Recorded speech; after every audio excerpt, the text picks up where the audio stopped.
Three. Hi everyone. Are you planning on racing the inaugural Ironman Jacksonville this year? And you've heard that they've changed the course from what they had published at the start. Don't worry, we have got an expert coach on to do an update video on what we've done previous and talk through what we know is going to be the course on the day.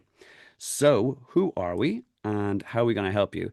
Well, my name is Coach Steve. I am an Ironman U certified athlete from Dublin, Ireland. But more recently, I'm a YouTuber. I won't say influencer because that makes me sound a little bit of a tosser. YouTuber who specializes in Ironman and 70.3 course reviews all around the world. And how do I do that? I haven't gone all around the world, although I need to do more traveling after listen to all these cool races. What I do is I either reach out to people who I've met, trained with, or coached, or race organizers, or new coaches that I can connect with who actually are on the ground, who know the course, who are literally sort of in the area. And in this time, I'm delighted to bring on board Coach Skye, who is actually based in Jacksonville, and she's going to talk us through the course. But a little bit, just before we hop into that, just a little bit of your background as a coach and like where you're based and what's your connection to the race to let people know a little bit about yourself, Coach Skye. Sure. Hi. Thanks, Steve, for having me. So, my name is Coach Skye Johnson. I am born and raised in Jacksonville, Florida. I have been a coach since 2013, USAT certified, and I started primarily with beginner women, and we've moved in. They've kind of all stuck with me through the years, and now I coach men as well.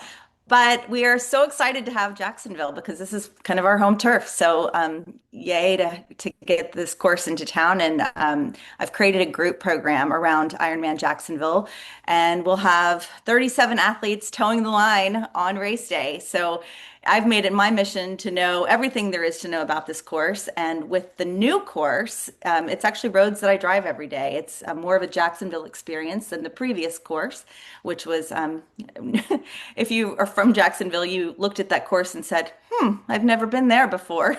So we're excited to showcase Jacksonville in a I don't know, more well-traveled way. And yeah, and I guess I specialize in beginner triathletes, but maybe not so much sprint. I do that. I do a little bit of everything, but predominantly these days we're focusing on like first-time iron people or people that just, want to get better and learn more about the sport. So I'm creating, my goal is to create durable lifetime athletes. So I want people coming back year after year, not just to Jacksonville Ironman, but to all events. So Yeah. lifelong triathletes, that's what I'm Yeah, building. absolutely fantastic. And again, as I said, you're going to be the Jacksonville expert now as soon as you're on the course and all. But it is exciting. It's the first new full Ironman in the States for a while. Actually, I think I did a review of all the different ones that come up. They got rid of Arizona, but like this Jacksonville wasn't straight for straight swap. But I think it's, as I said, it's an interesting course to have an early season one, etc. So, and it looks like it's going to be a fast course. But let's talk about that and we get all your insights as well. Sure. So, as usual, we dive in to the swim start. Now, they've changed the swim course obviously as well. It's now a point to point swim. You've actually looked at the course, you know the river. What can the first timers expect? What's the water quality like? Would you expect it to be wetsuit legal? What's the thoughts on the course so far?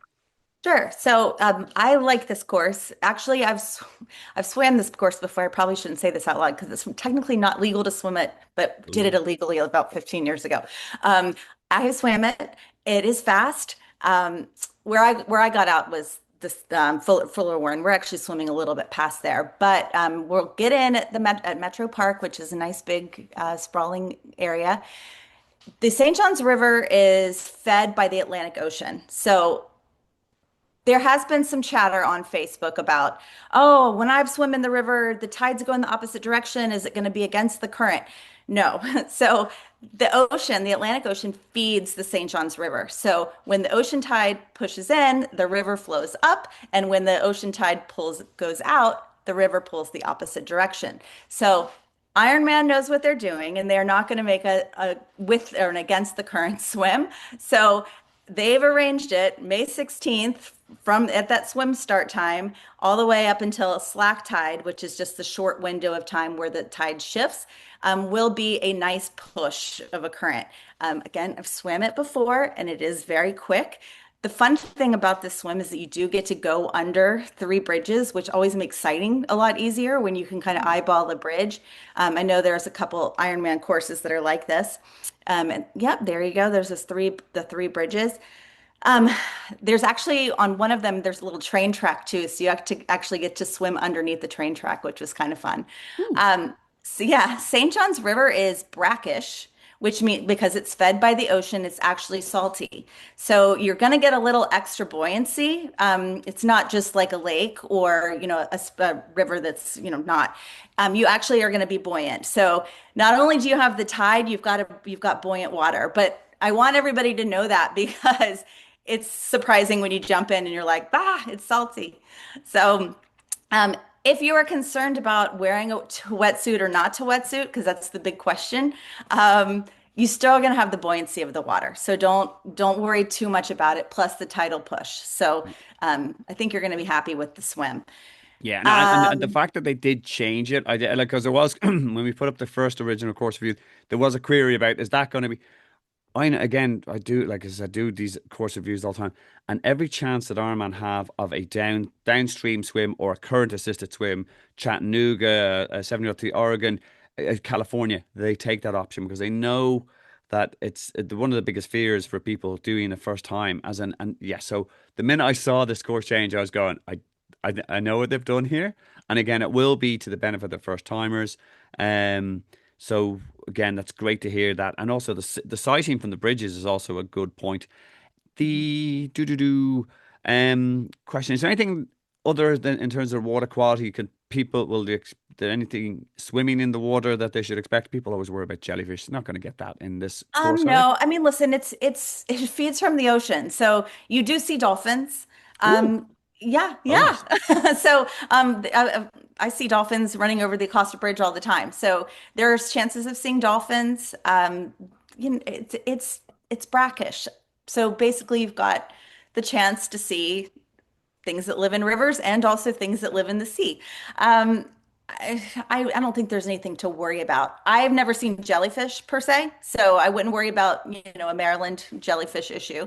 Um, and then I saw somebody posted today about some kind of like Amazon monster river fish. That's Um, Americans love doing that. They want to see the stuff that, like, especially even in a 703 Augusta, they're constantly going on about alligators and crocodiles and stuff like that.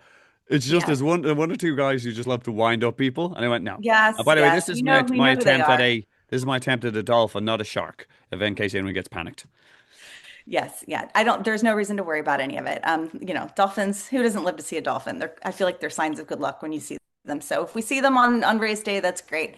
As far as the wetsuit goes, I really think it's a toss up. I think there's, the crew that's going to say, "Oh, it's definitely not, it's going to be so hot." We're having a really cold winter right now. So I think it's going to be on the cusp. I really think Yeah. it's a toss up, whether or not. So, but honestly, like if you're that concerned about the wetsuit and the swim, then like maybe let's brush up on your swim skills a little bit. I don't mean to be harsh, but like if you're that reliant on it and jumping into a 2.4 swim, like I don't know. Let's swim a little bit more.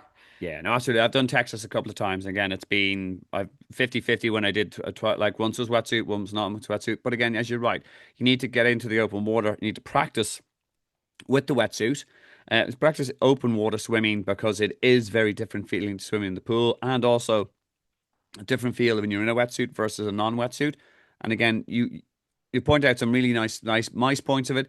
It's brackish. There's a bit of float in it. There will be a bit of current, but you still need to cover yourself and have a decent stroke to cover the 2.4 miles. Um, in terms, okay, cool. We also think, well, no, it will be a rolling swim start because that's just the Ironman way. We'll talk about that in a second. The also one thing that we to note, as I said, the way it's set up. As I said, this is because it's a point to point swim. You need to, that's your transition where you will have set up in the morning that you check out in the morning, and then this is your swim start. So there is that need to travel from here to there. Um, Again, from my experience, as in like from the likes of California, they typically operate shuttles. So I think again, all the final details are being ironed out again, and correct me if I'm wrong, but there will be a need to kind of get from from your transition where you'll start off in the morning, check your bike's all good, you've got and everything's set up, to the actual swim start where the corrals will be, and we'll talk about that in a second. So again, there probably will be shuttles, and there again the timetable will be announced, etc., and just something that you need to plan into your logistics. Just a little, the benefit of point-to-point swim is the good flush down the water, but there's a little bit more logistics getting up. Is there anything else that you've heard on that, or anyone you want to add to that? Um, it's not walkable to walk from transition to the swim start. It's just not a good walk. You don't want to walk it, especially early in the morning. So I'm sure that they'll have shuttles. That's the only way, honestly, to get from point A to point B. One of the other cool things that I didn't mention about the swim is there's the portion, see that the green kind of portion up here. All along there is the river walk. So you are, as a spectator, can actually stand along the edge and watch the swimmers swim by, which is, you don't get those great views in a lot of the swims. So it's very spectator friendly. Fantastic. And as we were chatting just before we started, it's going to be a good race to bring a Sherpa, as in like, because with the point to point element and this is where you cash in all your brownie points. As in to go, look, I promise I'm going to bring you somewhere nice after this Ironman thing is, and you'll get to see me at the weekends again. So yeah, Sherpa is and a bit of support would be again anytime there's that sort of start, etc. Anything else on the swim? Do we add in? Um, no, are we going to talk? Well, the if you can see, like the run from T1 to or from the swim exit to T1 is it's a half a mile, so ish. So be prepared to recovery jog after the swim. So it's a little bit of a distance. We actually did it the other day just to test it out. It's not bad. It's lovely. It's, covered tree lining. It's a beautiful run. And is it But flat? As in, like I know in, it in is it's Portugal we actually very have to do flat. that distance, but you're going up a hill, which just causes No. consternation. No hills. It's very, very flat. Very flat. Cool. Actually, and just before we go on to the transition, we will talk about that. Just a quick one in terms of the rolling swim start, especially for people who are new to Ironman distance racing. What Ironman realized a few years back is that everyone gets scared with the mass swim start and everyone going into the water. But they put in place what they call a rolling or a seated swim start, and this is how it looks in terms of when you turn up on the morning, there will be corrals or pens, and there'll be like clearly indicated times under an hour to 70 minutes to 80 minutes, etc., or however they break them up. And you seed yourself according to your estimated swim time. And what that allows our man to do is control the flow of the swimmers in a very controlled manner, and also allows the faster swimmers to go in first. As you can see, and because what you'll do is you'll come into pens, and this isn't Jacksonville because we don't know, but this is typically the lineup. You'll go in and they will be volunteers here. They'll hold their arms out and there'll be a beep every 7 seconds. They put up the hands and the swimmers go in one, two, three, four into the water. So do seed yourself according to your own swim time, what you would estimate to complete a 2.4 swim in, because that means that you'll get, if you seed yourself correctly, two things will happen. One, you won't get swam over by stronger swimmers who will get over you if they because they just yeah they just think you should know how to seed yourself. And two, you'll swim hopefully on the hip or on the feet of someone a faster swimmer and save yourself a little bit of effort. So that's how the swim start will happen. So anything else you recommend your first timers when they're seeding themselves in a swim, Coach Skye? I no, I agree with everything that you said. Yeah, it's right on. One thing I did forget to mention is because that tide's going to be pushing, you're going to need to make sure that you have a good sighting plan. So right when you come underneath the Fuller Warren Bridge, you need to start aiming for that post street dock and the finish because it would not be a good thing to swim past and have to swim back against the current. I imagine they'll probably have some nets and probably a bunch of kayaks out there to make sure that people are angling in right when they come underneath the Fuller Warren. But just make sure as soon as you get under that third bridge, you start angling in towards the finish line. Yeah, absolutely. It's a brilliant point, and it does catch some swimmers out in Chattanooga as well as they go past and have to, as I said, you don't want to turn nature's goodness into your nature's badness when you have to swim upstream.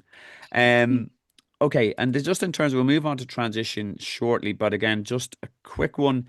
And again, what we expect that the cutoff time will be 2 hours and 20 minutes. That's a standard kind of Ironman, even if it is a bit tidal, and you will have the benefit. That's to be confirmed in the athlete guide. And just to hammer home a point, this video and all the brilliant information Coach Skye is going to give us here is to supplement that. When the athlete guide comes out, make sure you read it. When you attend an athlete briefing, make sure you attend one of them, especially with a first time race, because things change. And while all the information here that Coach Skye gives is going to be 90% correct, make sure you just tie it down with the athlete guide. And any updates will add to the comments of the videos as we go along. All right. Will we move on to transition and what we expect transition to be? Thank you for giving me a 10% margin of error there, Coach. We guarantee 80%, 90% of the time, 60% of the time. Okay. We will move on to transition here, and just a quick one as well.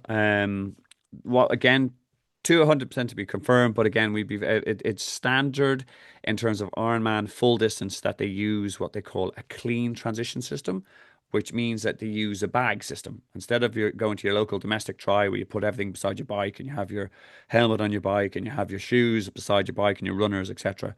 Because you're talking about thousands of athletes, Ironman use a bag system which you have to set up the day before, and this means that you will have a blue and a red bag. Keeping it simple, blue is your swim to bike. So therefore, as part of your flow, when you come out of the water, you will need to go to pick up a blue bag, and you'll put your wetsuit and your goggles in there. You'll take out your helmet, put that on, and you'll put on your shoes, etc., and run to the bike. Don't get worried about that. It's actually simpler than it sounds. I've got a little video that shows how to pack it and etc. But in terms of your understanding of the transition area, what's it look like it's going to be in a car park? Is it in a field? What can people expect? It's in a beautiful riverfront park. It is gorgeous. Gorgeous. It's probably going to be the most beautiful transition area. And actually, as you were talking about that, the run might not be as long because I forgot about changing tents. So I bet the changing tents are going to be kind of all all lined up. So the transition won't feel as long because you'll be essentially in transition area. But I imagine the big riverfront park, the big green area that you see, is likely where all the bikes are going to be lined up, and it's really beautiful. It's gorgeous. So big sprawling, well, it's a big open area, but with big oak trees and a river view. So it's Fan- gorgeous. Fantastic. And again, just in terms of, again, for the first time, so I tell my guys, I said, you will need to rack your bike the day before. So therefore, it's a really important time to check out where you're going to exit from the water, what that walk is or that run is, and where your bike will be racked. And that will be, it's a single transition. So you'll be putting it back in the same place. And make sure, because everyone goes, oh no, that's my bike's there. It's a very obvious bike. It's a nice green bike. I'll always see it. Everything's different on the race morning because your adrenaline, you've just come out of the swim, you're feeling like a champ. Go, brilliant. That was the thing I was most nervous about. And you run past your bike. Mhm. As I said, well, I get my guys to walk the ins and outs. So, like, where's the swim exit? How far do you run to? Where is your bike? Where's the blue bag? Where's and they'll be on either on the floor or on racks, normally on the floor in North American ones. And where's the bike out, as in, and where's the mount line, as in where you have to get your bike over.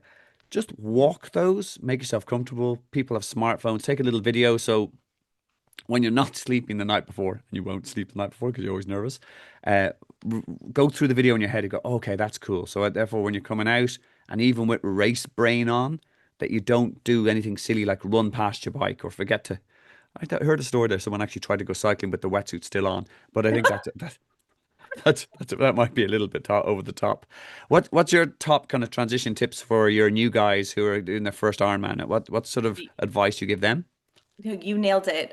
It's a requirement to do the walkthrough. So, actually pretend like you were running into transition and go through the motions of getting all the things on, going to your bike. Um, Obviously, if you can find a landmark that lines up with your bike, great. There is a beautiful winged angel with a globe in Metropolitan Park. So if you're lucky enough to get lined up with that, that'll be an easy landmark. But but yeah, other than that, like you said, just walk it in and out. Make sure you're aware of where the exit is, where the in is. I feel like with Ironman, it's a little bit easier with some of the more local, smaller events, sometimes it gets a little chaotic, but Ironman has it usually very well marked. But just making sure you know which direction to run for sure. I've ended up at the wrong place, but I mean, we've all been there, right? You ended up at the wrong rack and you're like, what's happening? Yeah, where's my bike? And they all look the same. You go like, I've got like a very nice, expensive black bike, but there's lots of very expensive black bikes. You go like, does anybody notice if I take his bike? I went, no, no, no, that's a bad idea. It wouldn't Um, be very do helpful. we think as in there'll be wetsuit peelers, or is that to be confirmed? I mean, I would assume that if Yeah. if it is wetsuit legal, then there will be wetsuit peelers. I mean, we just got to hope that Ironman's just going to pull through and make this the best race experience possible. And wetsuit strippers are always a good thing. Yeah, no, absolutely. As in, like, yeah, the one fulls I've done in the States, Texas and Florida, they did. But again, I also if they do, they're a bonus. But if not, I always get my guys as well. Just practice getting out of your wetsuit when you start doing your open water swimming. As in, we have a contest about whoever gets out of the wetsuit first, as in like, or sorry, the person out of the wetsuit last is buying the coffee and the cake for everyone else. You want to see Love how it. quick my guys' transitions become because it's like they're sort of going, I'm not being on the hook for six coffees and cake here. Um, but again, so it's always good to practice it. And if they are there, they're a bonus. And if they are there, be very polite because these guys have given up their time and say they're wonderful, enthusiastic locals, possibly triathletes from local clubs, but definitely be very polite and that they're giving up their time. Always remember that. I And agree. I anything agree. else we think of on transition at the moment or to be confirmed? No, I think it's all kind of to be confirmed once those official, transition maps come out. So just keep an eye on that athlete guide. Yeah, absolutely. All right, we will move on. And I'd just like to just remind people to say thanks very much to Coach Skye for giving up her time. Please give her a thumbs up for her great information. I have her email there, and I'll have her Instagram details and her website in the comments below. If you are looking looking to get your last minute tweaks to your training and etc., or hoping to join that squad, you can reach out to her. Maybe she does have spots, or if you're looking at this video in terms of doing it in 2027 and beyond, do check out her. She's a local Jacksonville girl and all the rest, and she's as in specializes in getting first timers to become lifetime endurance athletes, which is fantastic. I do love that. So make sure, and she's, as I said, she's passionate about her sport. She's knowledgeable, a great lady to work with. And again, please do subscribe to the channel. I've got other videos in terms of if you're planning to do another 70.3s or Ironman races that Skye's going to help you prepare. Have a look at my channel just for like the info on the actual race. She's going to get you the PB in, and everyone will be happy. All right, we will move on to this bike course, which looks like it's very going to be very flat and fast. I think it's a 2 lap course. What can people expect on this bike course, Skye? Sure. So I think for people from Ireland and from hilly places that it is very, very flat. But for people that are from Florida, which I think will have a big contingency from Florida, there are some little punchy inclines. I know that that's laughable to the rest of the world, but for the Floridians that are we're at sea level and always riding at sea level, there are, some bridges and some overpasses and flyovers that, could take you by surprise if you're not expecting them. So I guess don't bring your fixie. You need more than one gear on this very flat course, as people are calling it. But you will. There are a couple little climbs, tiny little climbs, but just know how to shift. Um, More specifically, though, some of these climbs have sharp turns right out, and we can go through. I don't know if you just want to start from the beginning or how you want to go, Yeah, but and if you want to just, as I said, is there any kind of key pinch points that you want to kind of shout out? I'll try to use sure. my highlighting skills, which are dreadful. Yeah, no, no, it's all good. So transition is, of course, on the north bank of the river. So within the first mile of the bike, you are climbing over the Acosta Bridge, and I believe at the steepest it's like 5% grade, but again, it's a half a mile to the top, so it's not like this long, arduous climb. Um, and then you get a nice downhill drift afterwards, a downhill coast that sets you off onto the highway portion of the bike ride. You kind of wind through the south bank a little bit. I don't know, I can't see where your arrow is, but No, you're good. You're doing perfect. That's perfect. Okay. Nice. So right there, that's Phillips Highway. So this is it's an industrial highway. So as far as like actual road condition, probably not the best. Because it's a highway and it's not heavily trafficked, by cyclists. But you can probably expect a little bit of gravel and a little bit of vibration. So if you're deciding between your road and your TT bike, one is carbon is one is not, I would definitely go with your carbon option for vibration. So I'd say Phillips Highway is going to be a little vibraty, but not too bad. But as you keep going, you see that you make a right-hand turn. That right-hand turn, you're turning right into an uphill. It's just a tiny little overpass that goes over train tracks, which is nice that we don't have to go over those train tracks, but it's just a short overpass. But you are making a right-hand turn into an incline, so just know that it's there. You'll be able to see it coming, so you can be aware, but um, something odd, a little tricky about this, which again, I don't know what side of the road they're going to have us on. It is a like a 6-lane overpass, um, but they have just put rumble strips on that section on the downhill portion. So you're going to come up, and it's just a quick little like tenth of a mile to the top, but on the way down there are horizontal rumble strips. And I will send you the picture. I took a picture of it the other day, Steve, so you can understand Nice. what I mean.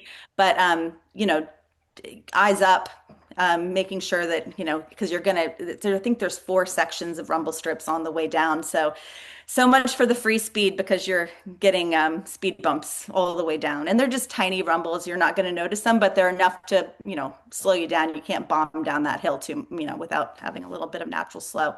But once you're there, again, it's kind of like strip mall suburbia type down University Boulevard. Then you're going to take a left onto San Jose Boulevard, which is well traveled by a lot of triathletes and cyclists alike. Beautiful, nice, clean paved road. You'll love it.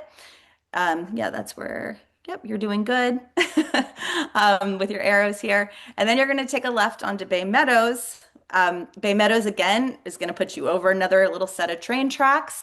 No rumble strips on this overpass. Again, it's only about a tenth of a mile long. It's real quick. But as soon as you hit the down, you're going to take a hard right. So they're not allowing you a lot of free speed on this course because, you're climbing for a second and then you want to bomb down and go straight, but you can't because you have to take a hard right. So, and then we're back on that Phillips Highway. So and that's for, I believe, about 15 miles where you're going to be going straight. And it's just, again, industrial road. You'll pass a couple malls, some strip malls. But, it's not the most scenic road, but nice, straight, free speed road. It's exposed, so expect it to be warm because we know the temperature of Jacksonville at that time of year is going to be warm, but there's no shade on that road. So that's the time to really focus on keeping cool and keeping steady. The good news is that once you get to the turn here, that's where you've got your flyover into Nocatee. And I have seen some confusion on Facebook. This is the part of the course that is 2 loops. It's not a full two Ah. loops, if Oh, so that it's makes sense. only this part that's 2 loops, yeah? Correct. Lovely. Correct. So Okay, cool. you're not going all the way back to transition and then coming all the way back out again. All right. So, Okay, okay. so I have seen that confusion Yeah, because quite a you bit. can definitely see the what you call it, the doodle-doo. I'm going to get rid of this now. As in, you can see the turn this point here. It's a little bit understated, but that's obviously your turnaround point where you do here rather than go all the way back up. Okay, cool, great call. Correct. Correct. Yes. So this area is this little kind of a weird shaped figure 8 area is an Hmm. area called Nocatee. It's a newer area of town. I mean, if you're an old Jacksonvillian like I am, it's a newer area of town, which means the roads are beautifully paved and nice and wide and gorgeous. Where you are right now, Steve, if you can go back just a little bit. Whoops, Go back. got Oh, ahead no, of that's myself. okay. Yep. That's okay. Because I want to point something else. You were fine to go through where you just were, and I'll tell you when to stop. Keep going. Oh, A this little way, yeah. bit. Yep, that way. You got it. And stop right there. Okay, so this is the Palm Valley Bridge right here. And this is where it gets a little sticky. So it's a short bridge, But again, this course is not really allowing you to get any free speed. You go up this little bridge and then you go down and you are literally you can go if you were to go straight on this road, you can hit 37, 40 miles an hour because it's fun. But we're making a sharp right turn to go under the bridge to hit Roscoe Road. So again, you get a little bit of speed, but then you're going to have to immediately slow to make a quick right-hand turn. Okay. And then So we're on this road here. Have I got it right here? We're up here now at this point? yes, Okay. correct, correct. That is a beautiful shaded, it's a two-lane road, so I'm not really sure what their plan is as far as traffic goes, but maybe they'll close down one lane. I don't know. That's not my job. I'm sure they'll keep us safe. But all the way up that road, and it's really beautiful. Nice and shade. You'll get some nice reprieve. What we might get on that road is a little bit of wind because now we're at the beach. A1A is notoriously windy, and that's where you are right now. So we go A1A all the way up to Michler's. Yep, you got it. And that's not really shaded, but it is beautiful. You will have some wind in that area, and there's no telling on the day. It could be north, south, east, west wind. We just never know, but be prepared for it. Um, and then we're going to go, you've got it. You back right up over the bridge again. This time you actually get to take advantage of the speed and then do that little figure eight loop in the Nocatee area. Very flat, paved road. I think it might go, yeah. I mean, it's close enough. I think on that top section of the figure eight, I think you cut across first and then loop back around, but Yeah. people can drag their own map. But then you do the same thing again, and that's where the second loop, starts. Okay. And then when you've done that, you've done this by two, then at that stage you're heading back to transition after that point. Yeah? Correct, correct. So all the same little overpasses again. Now, one little fun, I keep calling it the punch in the gut that nobody's talking about, is that you climb over the Acosta Bridge, but rather than taking you down, they actually are exiting you the opposite direction and then U-turning you so that you have to go kind of back up and down again. So it's tiny, but at mile 110, not not your favorite thing to do. Yeah. But you also kind of want, from looking at the different course, I know what Ironman are doing there. They're almost trying to slow people down rather than they don't want people coming in a million miles an hour at like at 112 miles ago because it's easier for them to control the speed when people are coming up to the dismount line. You go like, so it's a little bit cruel, but I can see their method in it. Cool. Yeah, yeah. So So, okay, cool. So we're saying if you have the option, you said you recommend TT bike if you have it, yes, and the yes. road surface is generally going to be good. Oh, question, and because it was again, I had this experience in Ironman, Texas.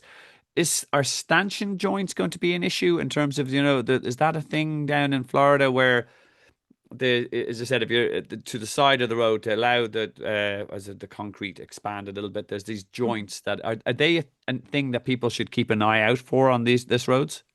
Sure. They are on, I believe, the Palm Valley, and then definitely on the Acosta.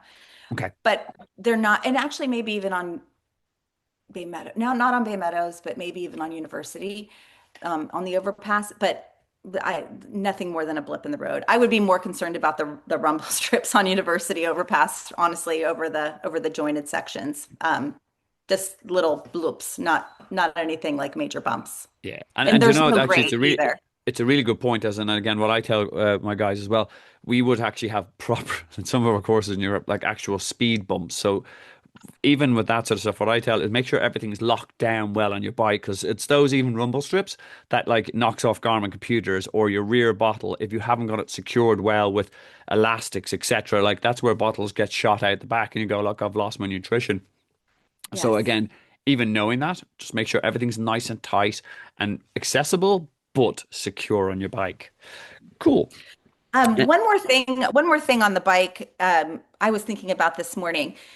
A lot of courses that I've ridden in the past are kind of more windy. mm, In the South Side area, which is the beginning of the course of Jacksonville, for whatever reason, everything is very sharp turns. So it's not like a meandering right turn, it's a 90-degree turn. So If your cornering skills are not great, you might want to work on that. Yeah, definitely. And also they'll have and again it's this is also do listen to the marshals. These points will be well marshaled. People sort of slow down. They're there for a reason. Don't trying to thunder into a right-hand turn at a million miles an hour because you go, no, I've got myself up to 25 miles an hour. I'm not slowing down. Do because otherwise you go off the side or slide out. So no, it's a really good point. And there's you're better off taking the loss in speed, cornering securely, and then just getting back down on the tri bars, and then just building up to the power again. Cool. Definitely. Definitely. Anything else on the bike course before we hop on? We'll talk a little bit about nutrition, I think, now. No, it just expect wind. Jacksonville's a windy place because you can see we've got river and ocean and lots of little bodies of water. So it's a windy place and you never really know which way the wind is coming. Fantastic. And just again, I have sorry, the aid stations, I'll talk about them in a second. I need to update those numbers, but the what we would do again also will be confirmed in the athlete guide, the actual numbers for the athlete, the aid stations and the actual cutoff time. I've got the kind of standard cutoff time for an Ironman in a bike distance in 10.5 hours after your swim, your T1 and your bike. Again, check that. Sometimes Ironman do change that, but depending on if they think it's going to be an ultra fast bike course or it's going to be a little bit slow. But that's what we're working on at the moment. And we'll move on. Just again, aid stations we've talked about as an Coach Skye talked about keeping your, on top of your temperature as well on this course because it will be warm that time of year. The where you a key thing that you need to know if you're new to Ironman racing is all about aid stations. And I'll talk about the first key thing is what you will have in this is not to scale, as in these are around 300, 400 meters wide, and there's tables with volunteers handing out bottles. But first thing I always want to hammer home is this is the only place on the course where you can drop litter, trash, rubbish, whatever you're calling it. And if you don't obey that rule, you will be spotted by a marshal and you will be disqualified. And I agree with Ironman on this. It sounds harsh, but you have to remember we are guests in Jacksonville. We are also inaugural guests in Jacksonville. So if we start chucking our bottles and our wrappers because we're doing it very important, we're doing an Ironman, and do not know who I am, we won't get invited back. The council will go, you left a mess, and it's a pain in the backside for us. If we follow the rules and we only litter between A and B for each of the aid stations, it means our man can clean everything up. And I've seen it, it's very impressive. The next day they're gone as if they were never there. And that's our element as ambassadors for the sport that we obey that rule. And that's why our man will disqualify if you don't. Otherwise, what our aid stations are your best friend in the world because in it you will get water, you will get precision hydration, which is the new Ironman drink of choice. Goodbye mortal hydration and weird margarita flavors and like I wouldn't drink a margarita if I was out drinking, let alone on my bicycle. You will get Morton gels, you'll get fruits, the best tasting banana you'll ever taste in your life. But it's also a kind of an area which you need to know how it works, and this is because couple of things. I call them high risk, high reward. The reward is cold water, beautiful electrolytes, that great tasting banana that will help you fuel, keep your temperature down and hydrated.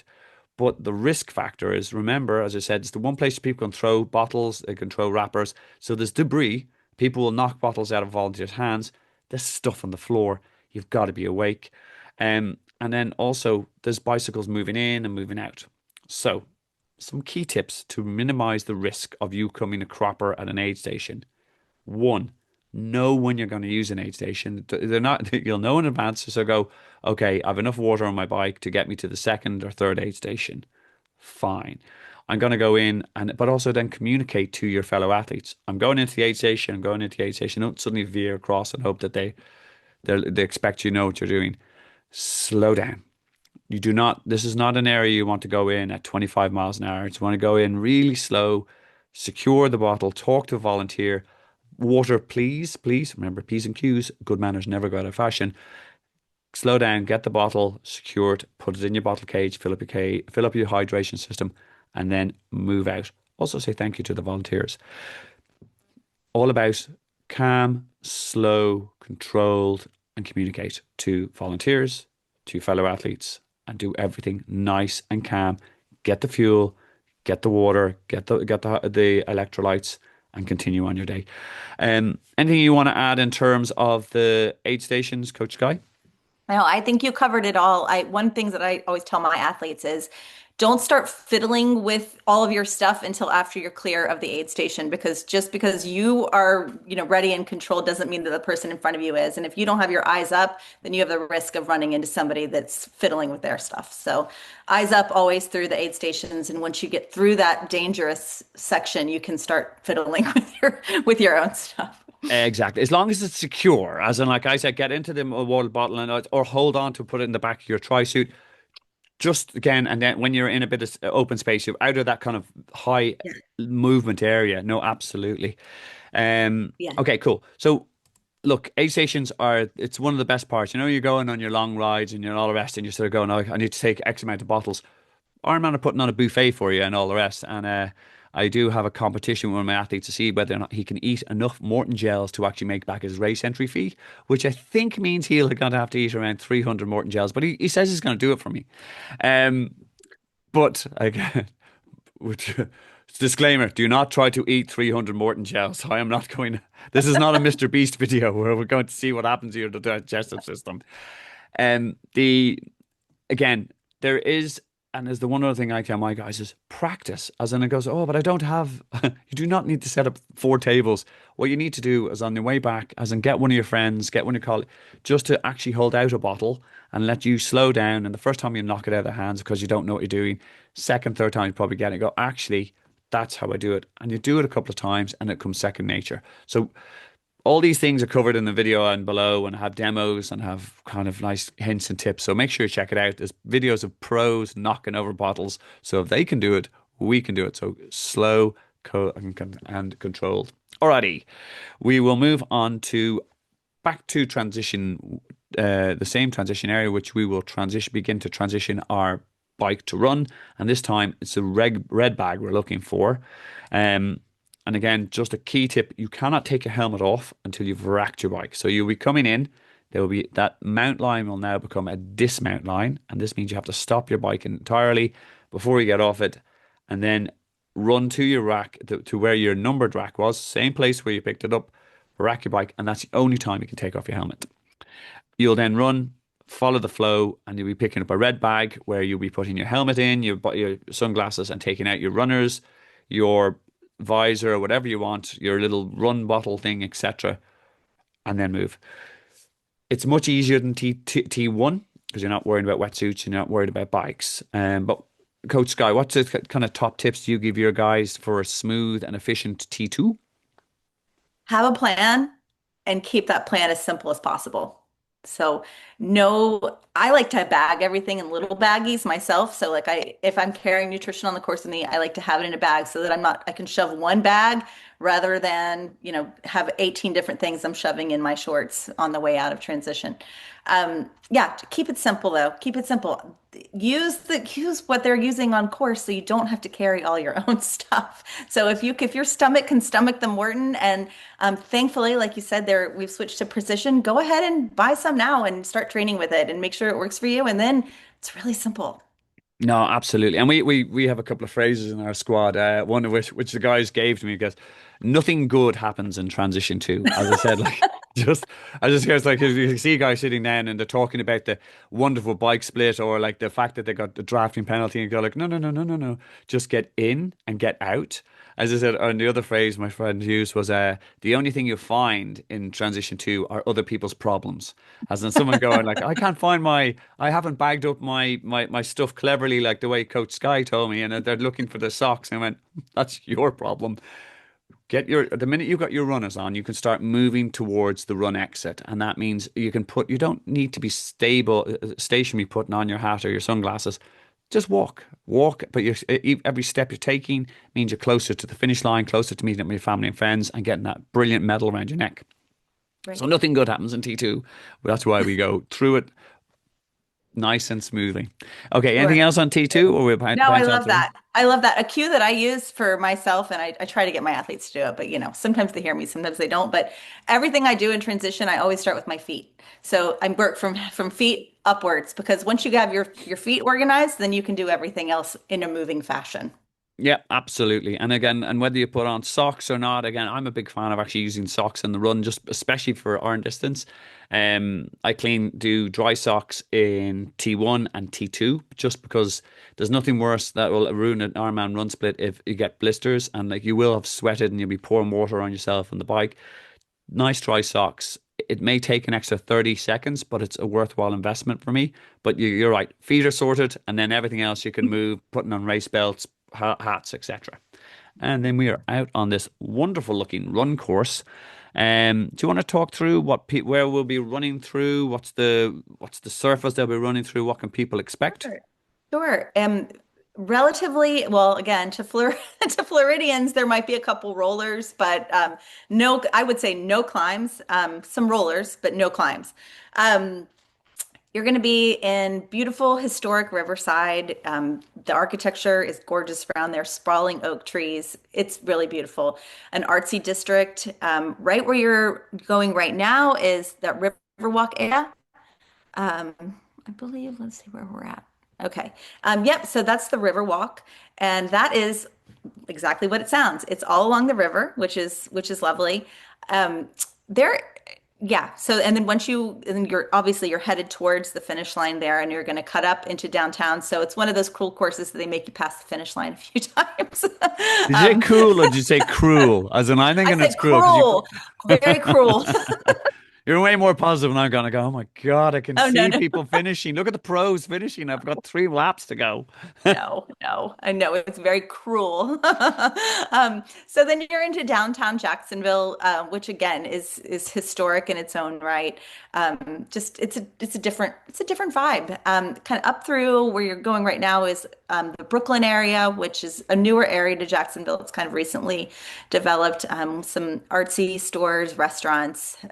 If you're staying in that Riverside, Brooklyn area, you're going to have a good time. Lots of restaurants and little fun shops to venture into. Um, again, it's good paved roads. There's lots to look at. I think the spectating is going to be insane in this area because that's where everybody likes to spectate is the run. There's lots of houses, so I think you're going to see some yard parties.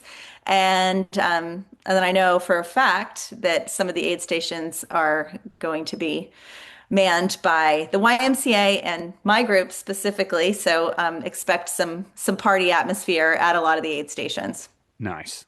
Yeah, but it's a three loop course, right? So once you do it once, you know where you are, which is to me, it helps, right? Because you can mentally kind of break it down. Like, okay, now I'm just gonna get to the Riverwalk, and now I'm gonna run the Riverwalk, and now I'm gonna hit the downtown section.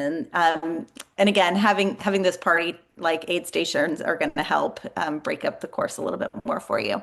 Yeah, and also the thing about a 3 loop course, it means you get to see your support squad. As you said, like you're gonna pass them. As I said, like here's gonna be really kind of good as well. Like, and if they're set themselves up around here, that means they get to see you 3 times and then at the finish line. Or Mhm. even it's just makes it nice and spectator friendly. And also for me, when as I said, I'm going, as I said. As much as you said it's going to be a beautiful area and all that, I'm going like I only have to see this place 2 more times, and then I don't have to think about it again. Right, And then you come right. to one time, you go never seeing it again, and then you go as you run up the finish line. I must sign up for Jacksonville next year. Yeah. So the way that the sun sets on like on the riverside. So, it comes up on the beach and then it sets at the river. So, expect around 7:30, 8 o'clock to have like big orange pink sky kind of framed by all the bridges light up. Oh, So nice. it's going to be spectacular. It's going to be an awesome place to run. And again, in the evening, I just think things are going to get real fun in Riverside. But this will also be now a well lit area because you're running through an urban areas, and I know in Florida towards the end, as in like for the tail enders, as in it can get quite dark and they hand out glow sticks. I presume that that's not going to be the case here because you're running through urban areas and there'll be street lighting, etc. Yes, downtown for sure. Now up in Riverside, kind of near the transition area, this back loop. So go to other that kind of loop. That's a little more residential, and I think it'll be fun, but it might be a little bit darker. Okay. it'll be a little less lit than the downtown Riverwalk side. But again, that's only like a mile and a half. It's not even that much. So sometimes maybe a little bit of a quieter section is nice where you can kind of not not give all your effort, regroup, and then set off to the fun parts again. But Fantastic. hopefully there's an aid station or two around there that'll make it exciting. Yeah, no, that's a really good point about the aid stations. Again, from what you can see, it looks like there's aid stations, and this would be kind of standard kind of Ironman fare. They're roughly every kind of mile, Mhm. which is perfect as well if you're doing a run walk strategy. As in, I get my guys to run to the aid station, walk it for whatever 300, 400 meters, and then run again.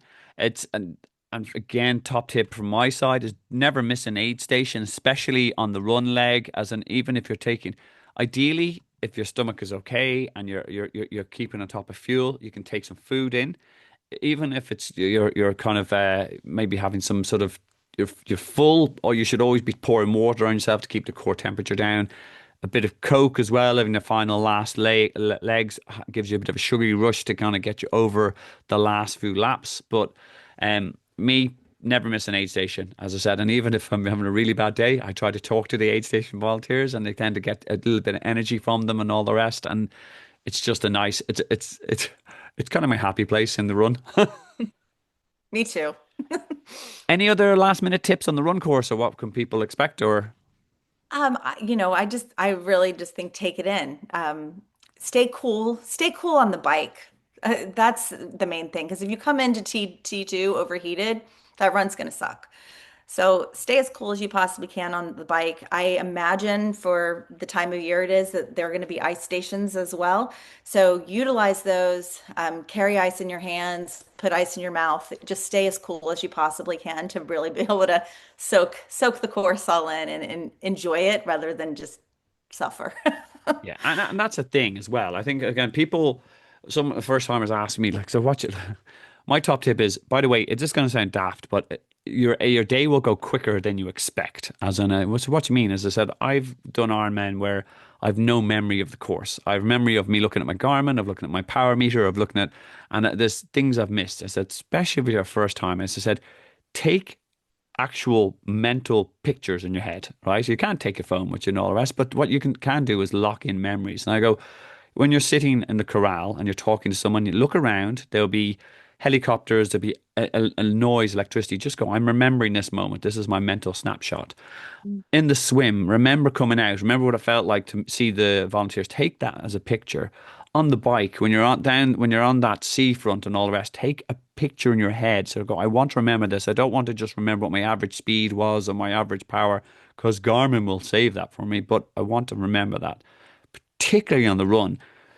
Aid stations or people, fun people, and having their yard party, having the crack and all the rest, the finish line, literally sort of go, if I don't remember anything of the next 15, 14, 15 hours, whatever long it took you, I remember I have that. That was my run picture. That was my bike picture. That was my finish line picture. Do it, as I said, because you do need to lock in those memories. Because with people, what's your favorite bit? I've asked athletes, what was your favorite bit about the course? No. Favorite of the course was the kid with the Super Mario sign, and I met him 3 times, and he was getting more excited at the end. Like, you've worked hard. This is your reward. This is your icing on the cake for 9 months, years, however long training you built up for this. Lock in those memories, because you Yeah. will eventually take your finished picture and you replace it with your pictures of your kids and your wedding picture, and that will cause hassle at home. But make sure you have some private memories for yourself. I love that. I love that. And I tell my athletes that all the time. I the training is the hard part. The Oh race God. is the fun part. Like enjoy it. It's your celebration of all your hard work.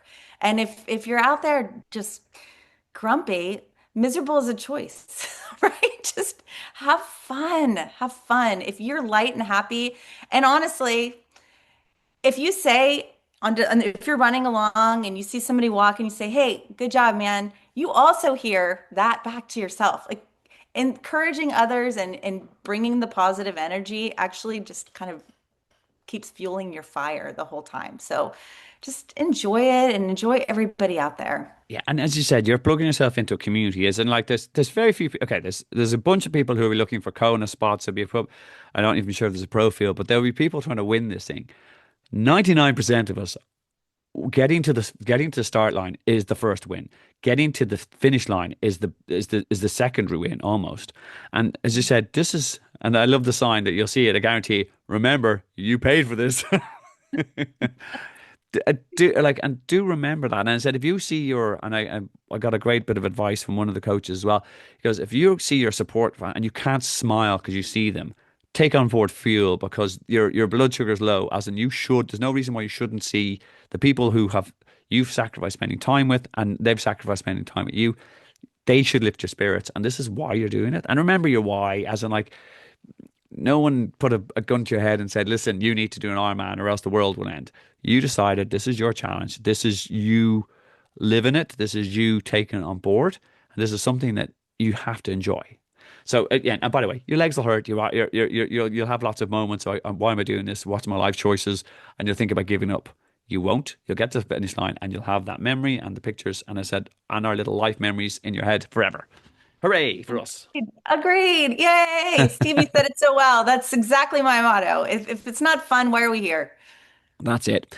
Okay, cool. So I think we'll just wrap it up there and again, just as what we suspect will be a standard Ironman finish or cutoff time for 17 hours. And well, okay, obviously it's an inaugural. I always like to show a finish line picture. We Ah, don't have it yet. okay. Yay, We're, but you've got Sky Munch at the tops, and that's my name, so we'll Well, go with that's it. that. This is why I picked it. Oh, sorry, that's really dodgy highlighting. This is a tribute to Skye, and this is what you can expect in terms of the finish line. The red carpet is fairly standard. That it will be Ironman Jacksonville branded, and there will be hundreds of people out. Just they will never that you don't know these people. You'll never see them again, but they are only delighted to see you come up the finish line. Smile, high five them, and again, this is one of your pictures as well. And my top tip on this one is don't pause your Garmin when you go over the finish line because they have a photographer at the finish line. And I've seen too many athletes with their picture going like they've ruined it because they're looking at their watch. Mhm. Do Usain Bolt do a dab? Was it arms up in the air, punch the sky, pause the Garmin after you're past the photographer? It doesn't really 100%. matter that much. You're Yeah. finished. As I said, this is the picture you're going to replace with your wedding photograph and your kids and all the rest, and they'll question it. But this is this is for you, pal. Love it. I love it. That's great. We didn't talk about the temperature at all, but that's going to be a thing. The heat and humidity here are real, and just be prepared for it and have a hydration plan ready and have a cooling system ready because you're Yeah, going to need and it. I know it's a really important point as well. Now, I have a video in terms of fueling and hydration and all that, and core temperature is really point. You made a really good point about the ice, and again, I'll just add on this. If there is ice stations, I got another again. One of the reasons I do love doing these videos, I get cool tips from coaches. That one of the South African coaches said what they do is they bring a Ziploc bag in the back of the tri suit, and I said, "Does that just?" He goes, "No, no, trust me. What you do is you put some ice in the Ziploc bag, and it means you can put it down your chest." And then that melts slowly rather than like you've got and all the rest of it. And if you're having a bit of down your back, under your cap, and then what you do is when that's all melted, you top it up with the next one. Really, really simple idea. But you're right, keeping core temperature down, especially in the heat, on the hydrating well on the bike, temperature on the run, and that will lead for a successful trip up that red carpet. Sure. And the humidity, so your sweat doesn't evaporate. So expect for your clothes to be sopping wet because there's no evaporation because the air is just thick. So people sweat a lot more here than they think that they do. Like you're just not used to running in sopping wet shoes, and that's a thing. Cool. And that ties into my dry socks to start off as well. Exactly, I'm gonna take. exactly. I'm gonna start selling my own brand of socks. I You think that's should. it. You should. Check out my affiliate link for socks in there. No. Okay, cool. Listen, I just want to say a quick one is again. As I said, it's been brilliant coaching, talking to Coach Skye. That's her email address if you want to reach out to her in terms of inquiring about other questions on the course. If you want to look for an absolute top-notch coach that will help you get ready for a race at the end of the season, or Ironman Jacksonville next year, or any other 70.3 or any other race you're thinking of, As you can see, she knows her stuff inside out. She cares about building that lovely community of like lifetime endurance athletes. It's definitely do reach out to her if you're even considering an Ironman or you have any questions. She's just a fantastic lady to talk to, which I've really enjoyed chatting to. And we will leave it there. Any last minute words for our viewers? And thanks for your time again. No, well, thank you. Thank you so much for having me. It's been wonderful, and yeah, I'm here. I'm the Ironman Jacksonville, one of the administrator page on the page. So, reach out to me on Facebook. Reach out to me via email. I love to help. That's what I'm here for. So, I hope to see you guys all in Jacksonville in three And months. you'll obviously be on the course with all those your 37 athletes and Oh all the yeah, rest. I'll be out there. I'll be out there. We will have our own Ironman Try with Sky aid station, and they've got some wild plans. So that'll be on the run course for sure. So we're excited about that. Fantastic. And again, Yeah, it might be thank my you. it might as I said, I have to work out my plans for 2027, but it could be Jacksonville to start. I've done Texas. I find it too. Yeah, time to mix it up, you know? Yeah, no, you should definitely come. Like you said, you've got a place to stay now. Fantastic. You want to be careful of that. I've now got that recorded on video. Skye, listen, absolutely brilliant talking to you. Have a lovely rest of day. Thank you very much for watching and for all the viewers. It's been absolutely brilliant. Very much appreciated. We'll leave it there.